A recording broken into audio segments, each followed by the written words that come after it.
What are guitar triads and why should I learn them? Stick around and find out. I'll show you how to easily move chords up and down the neck and change the way that you play guitar.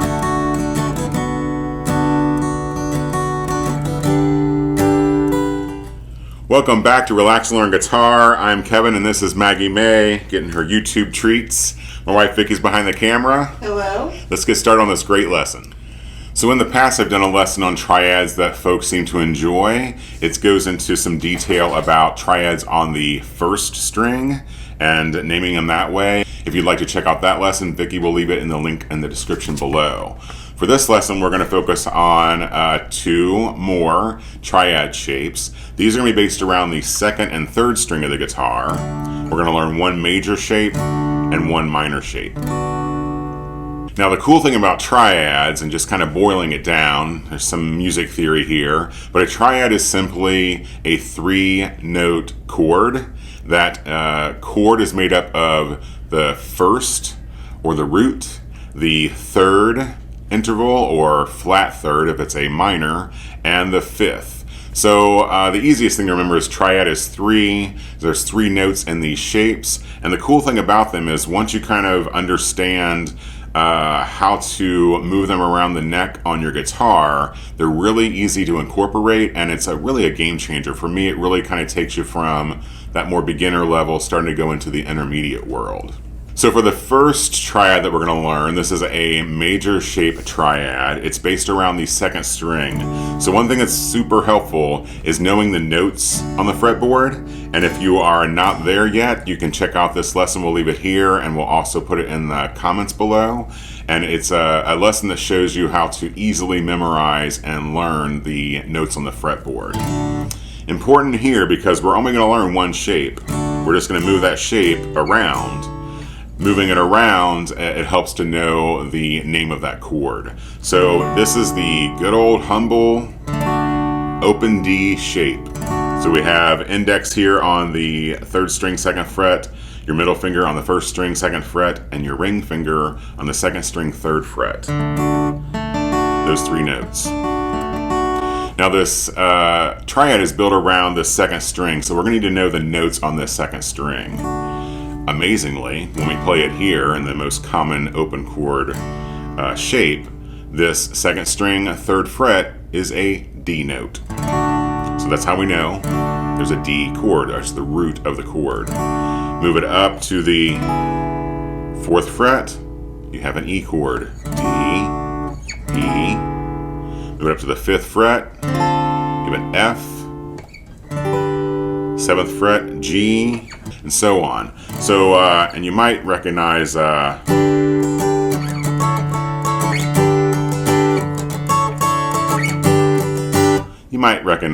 from a classic rock tune, using a triad there. The cool thing is you're not having to do much of anything except remember those notes on the fretboard because you're just moving this shape around. So just one shape, and you got 7 or 8 chords.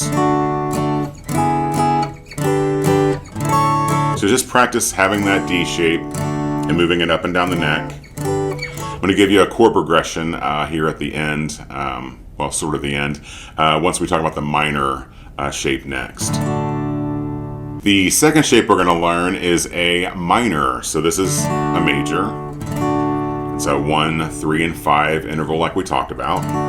For this minor, is that Maggie May? Sorry about that. There's obviously something on the mantle that Maggie wants. All right, be a good girl.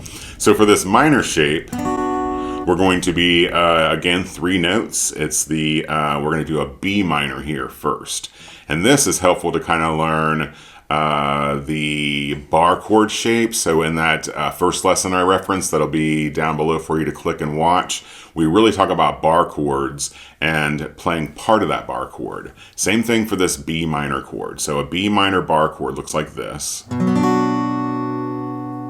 But don't fret, no pun intended. We're only going to play these 3 notes of that triad. We're going to have our index finger on the first string, second fret, our middle finger on the second string, third fret, and our ring finger on the fourth string, fourth fret. That is a B minor triad. So this B minor or this minor triad shape is based around the third string. So we know this is a B minor chord because our ring finger is playing this third string 4th fret, which is a B note. And it's the same idea. Knowing the notes on the fretboard, then you can move this B up to a C, just 1 fret, up to the 5 for the D, E minor, F minor, G minor, and so on. One shape, tons of chords. So for a little exercise to kind of put this into practice, I'm going to start here on a D. I'm going to go to that B minor, up to the G, and the A. Very common chord progression. D. Nice. Like that. Sounds nice, yeah. B minor. G up here on the 7th fret. A up here on the 9th fret. So we've just used this D shape and this B minor shape here. Could you make a lot of songs with those? Yeah, you can do all kinds of cool stuff. So one thing I thought would be helpful is I'm going to, hopefully you guys can hear this okay. I've recorded that chord progression on the phone.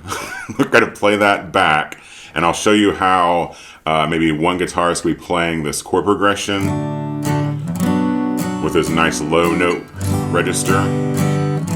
And then you can play these triad shapes and pick them out. You can finger pick them, individual strings.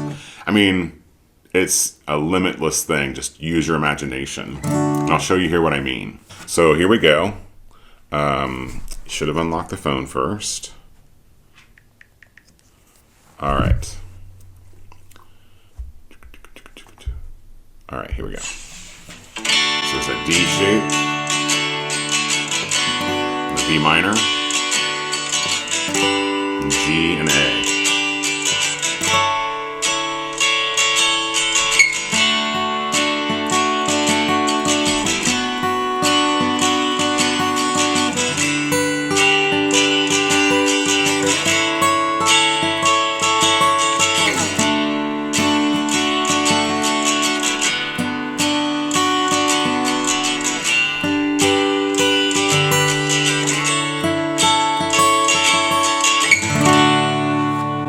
So hopefully that helps kind of give you, I was going to say visual, auditory. Hope that gives you an idea of what you can do with that. You could have another guitar player playing those chords, and then you can play over them. You can do what I did and just record it and play along with that. You can finger pick this. I mean, there's really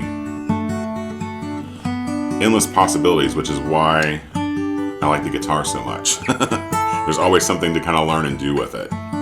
So add those triad shapes to your practice schedule. Tons of fun, lots of possibilities, and you can really just boil it down into learning these, 3-note shapes and opening up a big, big world of possibilities. One thing that also will help, you might want to check out this lesson next. It's about picking and strumming and working that in between each other. So what I'm doing here is individual picking of notes, but I'm also strumming some. So this lesson will help you incorporate those two things. Until our next lesson, remember that Vicky, Maggie, and I very much appreciate your views and support here on YouTube. And until next time, also remember that you're never too old to learn.